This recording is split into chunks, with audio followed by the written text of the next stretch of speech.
Hello everyone. তো দেখো অনেক দিন পর আমি ভিডিও পোস্ট করছি, জানি অনেক দিন করা হয় না, যেহেতু আমি সময় পাচ্ছিলাম না আমার সামনে এক্সামের জন্য।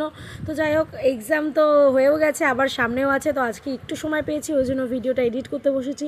দেখো সেদিন আমাদের প্ল্যান হয়েছিল কাকিমারা আমরা সবাই মিলে যে চলো আজকে বৃষ্টি পড়ছে, যেহেতু একসাথে খাওয়া যাক, ওয়েদারটাও খুব সুন্দর। তো দেখো সেই মতো আমাদের প্ল্যান, আজকে চিকেন হবে আর রাইস হবে।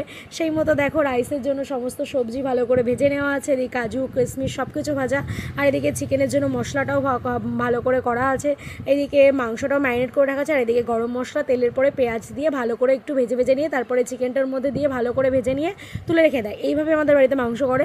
তো দেখো এইভাবে করলে একটু টেস্ট হয় আমি শুনেছি। তো যাই হোক, মানে আর কি শুনেছি কি খেয়েছি।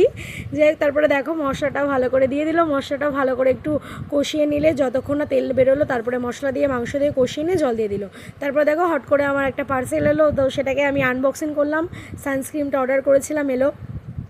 তো দেখো, আর আমি এই সানস্ক্রিনটা ইউজ করি, সত্যিই খুব ভালো। তো তারপরে দেখো এদিকে ভাতের জন্য চালটাও দিয়ে দিল, তারপরে ভাতটা হয়ে গেলে সমস্ত সবজি একসাথে নিয়ে দাদাদিকে মিক্স করছে। আর হ্যাঁ, সবথেকে ভালো জিনিস এই যে আমরা একটা আরও ভালো প্ল্যান করেছিলাম যে আমরা এই বৃষ্টির মধ্যে কলা পাতায় খাবো। সেই ছোট্টোবেলায় কবে খেয়েছি, মানে সেই ছোটোবেলার মতন করে একটা মানে আলাদাই শান্তি কলা পাতায় খাওয়াতে। তো দেখো সেই মতো আমি আর ভাই চলে গেছি, আমাদের পাশে একটা কলা বাগান আছে, সেখানে কলা পাতা কাটতে। তো ওদিকেও হচ্ছে কলা পাতা কাটছে, আর দিকটা আমি ভিডিও করে দিচ্ছি। আর ওই বললো যে থাক দিদি, আসতে হবে না, তুই ভিডিও কর, আমি এদিকে কেটে নিয়ে এসেছি। আর এদিকে দেখো এই যে একটা গরু ঘাস খাচ্ছে, যেহেতু আমি ওকে বলছিলাম দেখ তোর মতনই। তাই যাই হোক, এরকম করা হয়ে গেলে তারপর আমরা এত বড় কলা পাতাগুলো কেটে নিয়ে আসলাম। কেটে নিয়ে আসার পরে দেখো অনেকগুলো নিয়েছিলাম, আর তারপর বলছে ভালো করে দেখ, দেখো মাঝখানে ছিঁড়বে। তারপর বলছে দেখ এই পাতাটা ভালো, এটা নিয়ে। আমি বলছি তোর আর নিতে হবে না, তুই চল, এতেই হয়ে যাবে। তো দেখো তারপর নিয়ে আমরা চলে এলাম বাড়ি, এসে ধুয়ে ভালো করে স্ট্যান্ড করে বসে পড়লাম খেতে।